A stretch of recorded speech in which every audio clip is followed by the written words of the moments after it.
Senyor, ano itong nalaman ko na kayo na pala mismo ang nag-asikaso ng transaksyon sa Mexico? Sana po iniutos nyo na lang. Palibasa, si Calvin ang pinagmando nyo ng transaksyon na yun eh.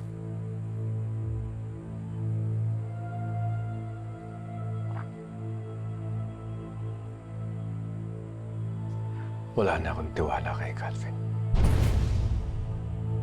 Hindi lang siya pabaya sa tungkulin niya.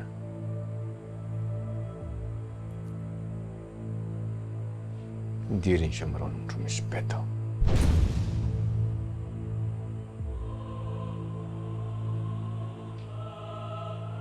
Kung anong layo ng loob ko kay Calvin,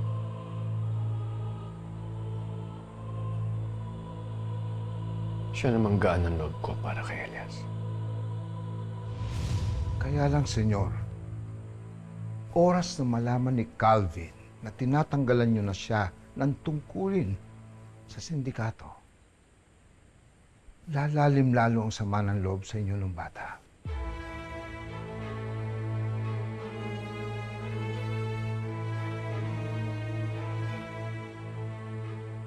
Ayoko na ng sakit ng ulo dulot ni Calvin.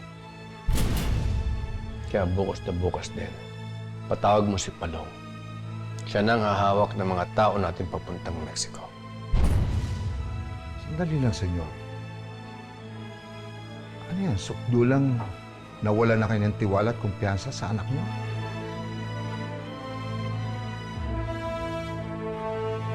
Hindi lang kumpiyansa. Nakakalungkot mang isipin.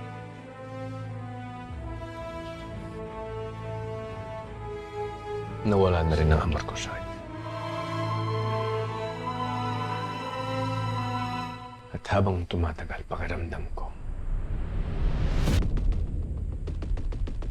hindi siya ang anak na pinalaki ko.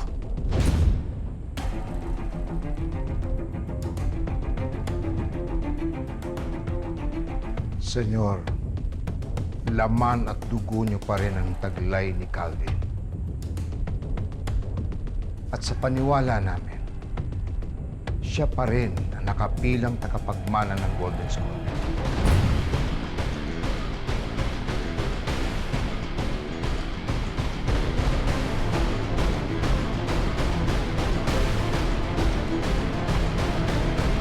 Nag-aalinlangan ako sa kanya, Hugo.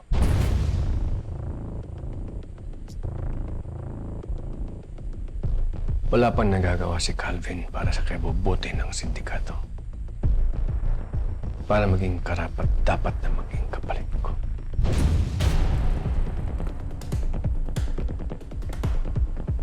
Hindi mo na ba ako bibigyan ng pagkakataon para makabawi?